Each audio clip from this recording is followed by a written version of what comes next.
Hey everyone, this is Shweta Sharma and you are watching Education Point। तो आज के हम अपने इस वीडियो में स्टार्ट करने जा रहे हैं क्लास 8 का चैप्टर नंबर फर्स्ट एक्सरसाइज 1.1 का क्वेश्चन नंबर 7। इससे पहले हम लोग 6 क्वेश्चन तक सारे क्वेश्चंस हम सॉल्व कर चुके हैं वन बाय वन। अब हमारी बारी आती है क्वेश्चन नंबर 7 की। तो ये रहा हमारा क्वेश्चन नंबर 7। चलिए देख लेते हैं क्या बोलता है। तो tell what property allows you to compute this. अब वो पूछ रहे हैं कि इसमें आपको कौन सी प्रॉपर्टी दिख रही है, आप इसमें कौन सी प्रॉपर्टी लगाएंगे। तो देखो, सबसे पहले मैंने आपको प्रॉपर्टीज बताई थी। कौन सी प्रॉपर्टी बताई थी आपको? क्लोजर प्रॉपर्टी बताई थी। क्लोजर प्रॉपर्टी क्या होती थी कि अपने घर से शुरू होके वो अपने घर में जाती थी। मतलब कि अगर रैशनल नंबर का हम मल्टीप्लाई करेंगे तो हमें आंसर जो मिलेगा वो रैशनल नंबर मिलेगा, है ना। होल नंबर से मल्टीप्लाई करेंगे तो आंसर हमें होल नंबर मिलेगा। क्लियर था ना। नेचुरल नंबर से करेंगे तो नेचुरल नंबर मिलेगा। सेकंड हमने प्रॉपर्टी पढ़ी थी, डिस्ट्रीब्यूटिव प्रॉपर्टी पढ़ी थी। डिस्ट्रीब्यूटिव प्रॉपर्टी क्या कहती थी? a into B is equals to B into C. ये पढ़ा था ना।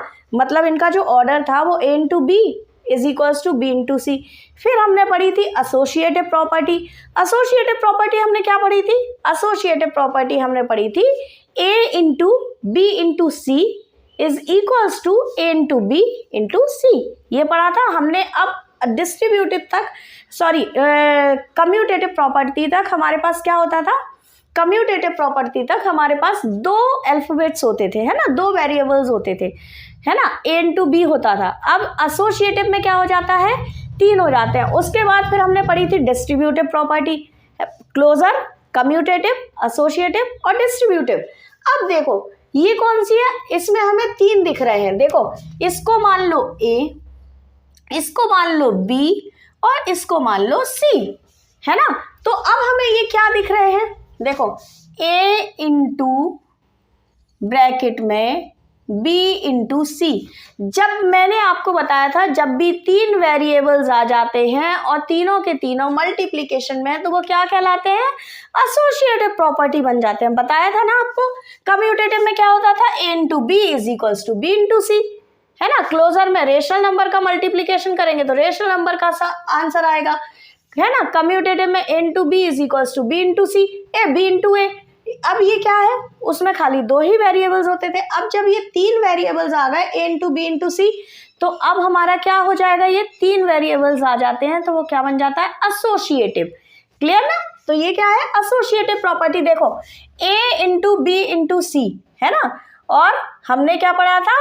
ये हो जाएगा आपका, इन्होंने जैसे ये दिया हुआ है s तो हमने लिख दिया। अब ये क्या हो गया? देखो, ये हमारा क्या है? a इंटू ए हमने इसको माना इंटू बी इंटू सी।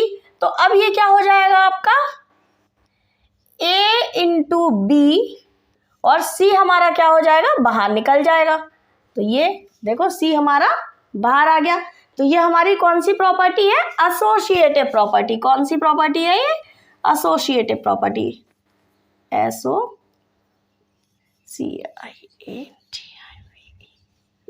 एसोसिएटिव प्रॉपर्टी, है ना। कितना आसान।